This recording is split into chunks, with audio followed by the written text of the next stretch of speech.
കേരളം കേരളം കേളി കൊട്ടുണരുന്ന കേരളം ആദിശങ്കരനാത്മബോധമുണർന്നുയർന്നൊരു കേരളം. മലയാളികളുടെ അഭിമാനമായ ഈ പാട്ടുകളൊക്കെ നമ്മുടെ പാർലമെന്റിൽ കേട്ടാൽ എങ്ങനെ ഇരിക്കും? നമുക്കൊന്ന് കേട്ടു നോക്കാം.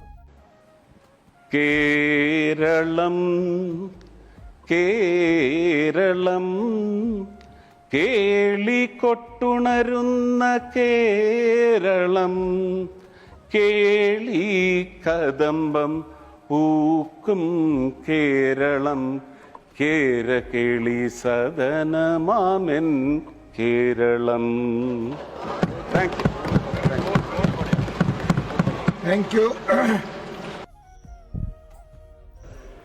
ആദിശങ്കരൻ ആത്മബോധമുണർന്നുയർന്നൊരു കേരളം, ദ്വൈതമില്ല അദ്വൈതമെല്ലാം എന്ന ബോധമുദിച്ചിടം, മാതൃഭാരത പാദപീഠമിതാണു കേരള പുണ്യഭൂ, ശക്തിയും ശിവനും പരസ്പര നോട്ടമേറ്റമരുന്നിടം.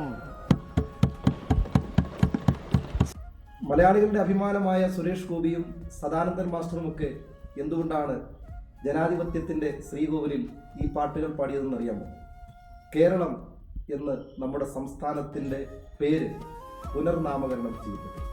അതായത് ഒരു കൊളോണിയൽ സംസ്കാരത്തിൻ്റെ ഭാഗമായി കേരള എന്നാണ് നമ്മുടെ സംസ്ഥാനത്തെ വിളിച്ചിരുന്നത്. ബഹുമാനപ്പെട്ട പ്രധാനമന്ത്രിയുടെ നേതൃത്വത്തിലുള്ള നമ്മുടെ രാജ്യത്തെ ഗവൺമെൻറ് നമ്മുടെ സംസ്ഥാനത്തിന് കേരളം എന്ന് ഔദ്യോഗികമായി പേര് നൽകിയിരിക്കുകയാണ്. തീർച്ചയായും മലയാളികൾക്ക് ഏറെ അഭിമാനിക്കാവുന്ന ഒരു കാര്യമാണ് നമ്മുടെ പാർലമെന്റിൽ, ലോകസഭയിൽ കേരളം എന്ന് നമ്മുടെ സംസ്ഥാനത്തിൻ്റെ പേര് പുനർനാമകരണം ചെയ്തുകൊണ്ട് ഒരു ബില്ല് പാസ്സാക്കിയിട്ടുള്ളത്.